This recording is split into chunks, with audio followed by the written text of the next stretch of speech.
Hello friends, welcome to our classroom. आज का हमारा टॉपिक क्या रहेगा? Condition of equilibrium between two system in thermal contact, the beta parameter.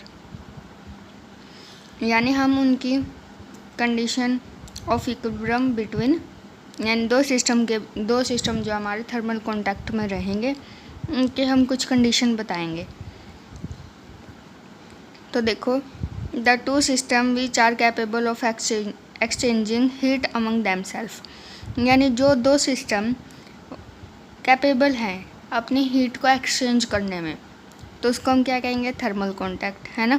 हमने मान लिया दो सिस्टम क्या है, वो ए और बी है, थर्मल कॉन्टैक्ट में है।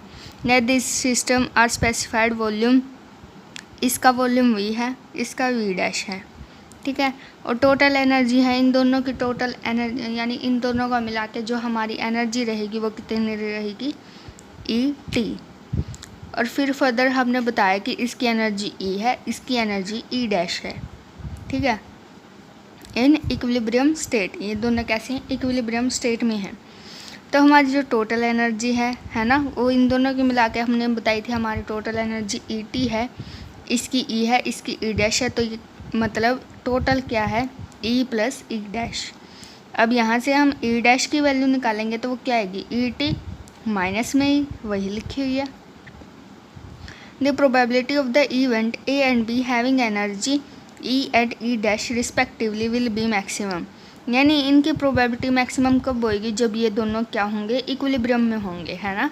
हमने पीछे भी पढ़ा हुआ है कि अगर वो दोनों इक्वल कंट्रीब्यूट कर रहे हैं तभी उनकी एनर्जी क्या होगी? मैक्सिमम होएगी, है ना।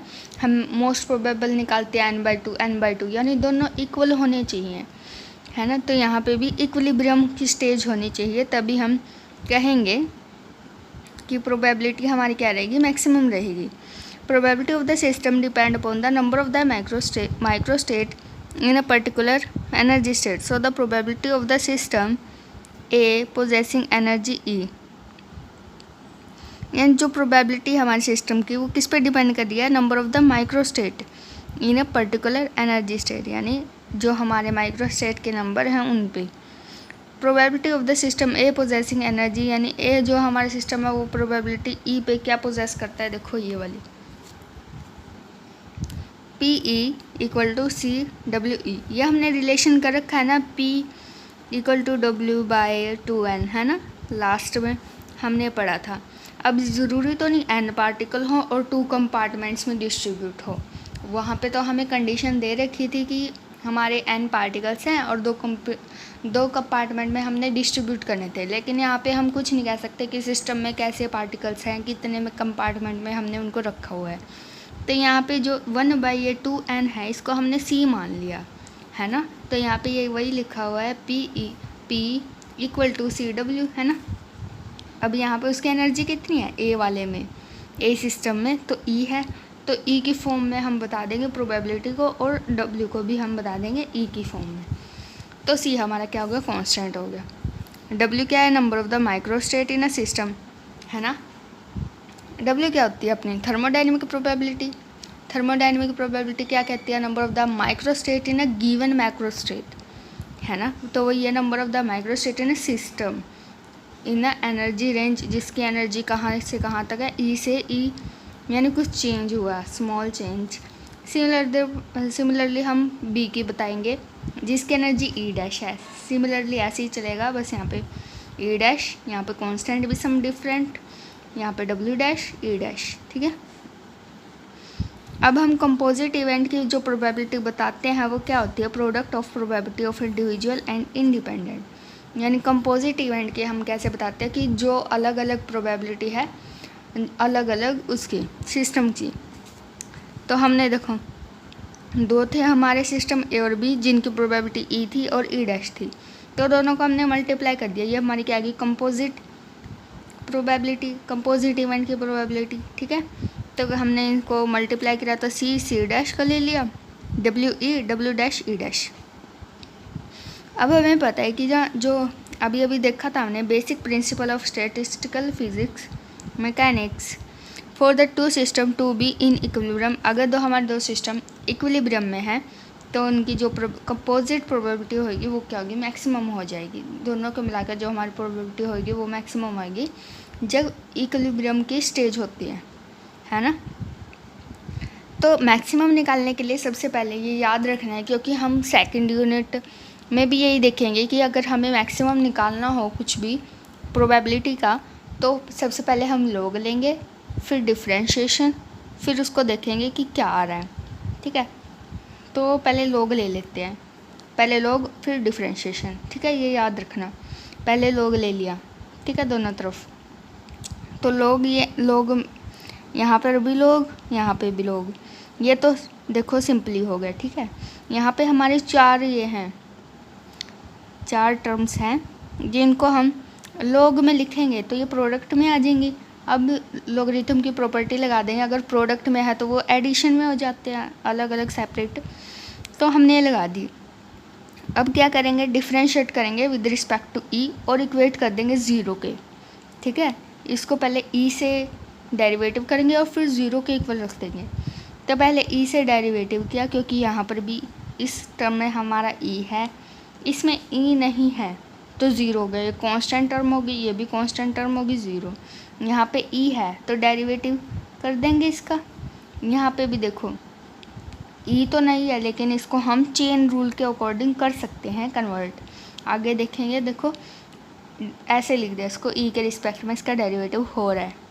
ठीक है, तो curl by curl e log डब्ल्यू ई, चेन रूल लगा दिया। यहाँ पे देखो क्या किया, e dash curl e dash, इन दोनों से हमने क्या कर दिया, मल्टीप्लाई कर दिया।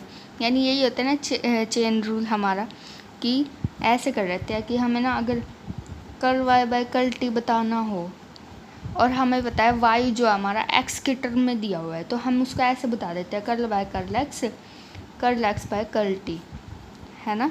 तो यहाँ पे वही है कि हमारा ये जो है ये तो ई डैश की टर्म में है, तो ई डैश में लिख दिया, तो curl e dash by curl e. फिर हमने क्या कहा था, ज़ीरो के इक्वेट करना है, तो ज़ीरो के इक्वेट कर दिया हमने। अब हमने इसने क्या बताया कि ये -1 आ रहा है फ्रॉम इक्वेशन, तो देखो इक्वेशन 1.29 देखते हैं, तो ये हमारी 1.29, इसका डेरिवेटिव करोगे, देखो क्या करना है, देखो ये बताना है curl e dash by curl e, यानी इसका डेरिवेटिव करो, है ना, curl e dash by curl e निकालना है। तो इसका with respect to e derivative करेंगे, तो इसका तो इस साइड तो ये आ गया, है ना, ये वाला ही। ठीक है, ये जो हमारी टोटल एनर्जी है, टोटल एनर्जी क्या होती है, कांस्टेंट, तो ये क्या होगी, ज़ीरो, है ना, कांस्टेंट का डेरिवेटिव ज़ीरो, इसका ई के रिस्पेक्ट में ही हो रहा है, तो इसका क्या हो गया 1, तो 0 -1 -1 हो गया, तो वही आ गया curl e dash by curl e -1। ठीक है, अब यहाँ पे पुट कर देंगे curl e dash by curl e -1, यानी यहाँ पे माइनस साइन आ जाएगा, है ना, और 0 के इक्वल है ये, तो ये दोनों, इसको हम उस साइड ले जाएंगे तो दोनों आपस में इक्वल हो गए। तो अब ये क्या बता रहा है, the equation required condition of equilibrium between the two given system in thermal conduct, यही हमारी कंडीशन थी। According to statical manner mechanics the two system in thermal contact will be equilibrium, यानी दो सिस्टम है हमारे थर्मल कॉन्टैक्ट में थे और इक्विलिब्रियम में थे, the function are be equal, यानी वो चाहे ए सिस्टम की हो, बी सिस्टम की हो, तो उनका जो ये वाली कंडीशन है ये इक्वल आएंगे आपस में, है ना, तो ये वाली कंडीशन फंक्शन, ठीक है, ये हमारी इक्वल आ जाएंगी।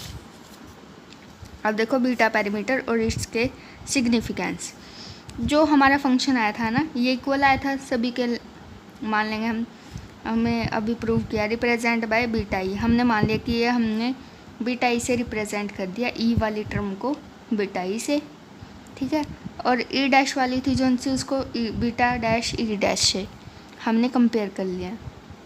अब देखो इसका डेरिवेटिव करोगे, है ना, तो जैसे ये है log डब्ल्यू ई, इसका डेरिवेटिव कर रखा है तो ये आ गया, आप समझ सकते हो, log 2x होता है ना, इसका डेरिवेटिव करते हैं हम, तो क्या होता है, सबसे पहले इसका क्या आएगा 1/2x, है ना, फिर इसका नहीं करते हैं नीचे वाले का, है ना, तो वही कर रखा है, पहले 1/2x फिर नीचे वाले का, है ना, ई के रिस्पेक्ट में ही करना हमने, तो इसका करेंगे x के रिस्पेक्ट में तो 2 आ जाता है हमारा, है ना। तो नीचे वाले का डेरिवेटिव फिर कर रखा है, ऐसे कर रखा है इसने, ऐसे ही सेम ऐसे इसमें। अब हमें पता है कि हमने लास्ट सेक्शन में किया था कि ये दोनों क्या होंगे, आपस में इक्वल होते हैं फैक्टर्स फंक्शंस।